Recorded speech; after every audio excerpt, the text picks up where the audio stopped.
दोस्तों नमस्कार, मैं रोहन भेंडे और आप देख रहे हैं सीधी बात सीधे सवालों के साथ।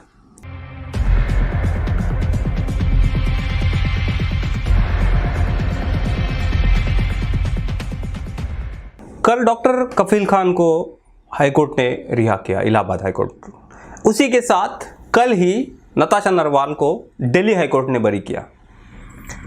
जब कफील खान को इलाहाबाद हाईकोर्ट ने बरी किया तो स्पेसिफिकली लिखा अपने जजमेंट में कि कफील खान की स्पीच किसी भी दायरे में, किसी भी राष्ट्रद्रोही दायरे में आती नहीं है, बल्कि कफील खान राष्ट्रभक्ति की बात अपने जो अपना संभाषण है उसमें कर रहे थे।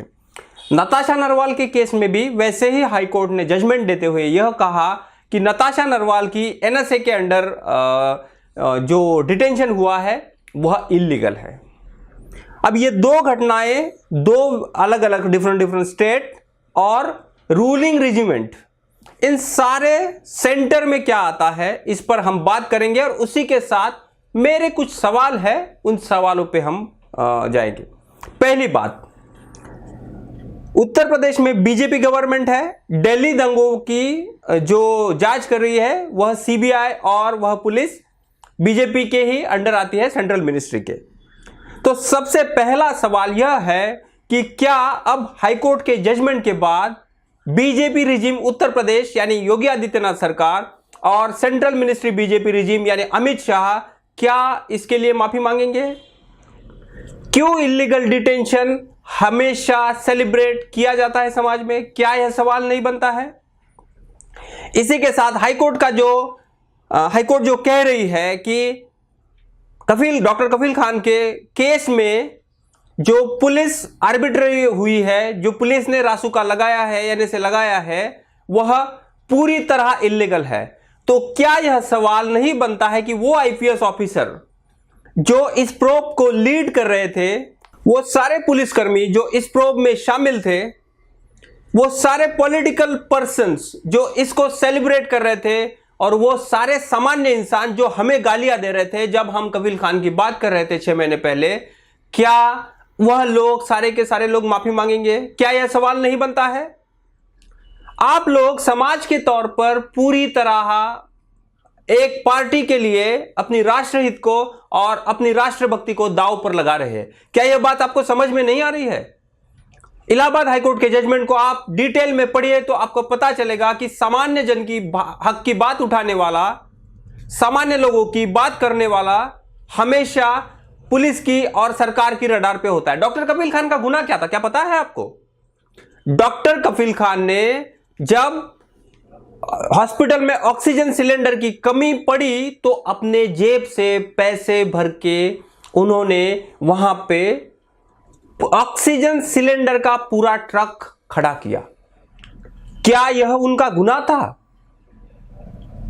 क्या आपने वह, जब आप डॉक्टर कफील खान की अरेस्ट को सेलिब्रेट कर रहे थे, तो क्या आपने वह स्पीच सुनी थी जिसमें योगेंद्र यादव और डॉक्टर कफील खान राष्ट्रभक्ति की प्रेरणा से प्रेरित थे? वह राष्ट्रभक्ति की बात कर रहे थे। क्या वह सवाल आप, क्या वो स्पीच आपने सुनी थी?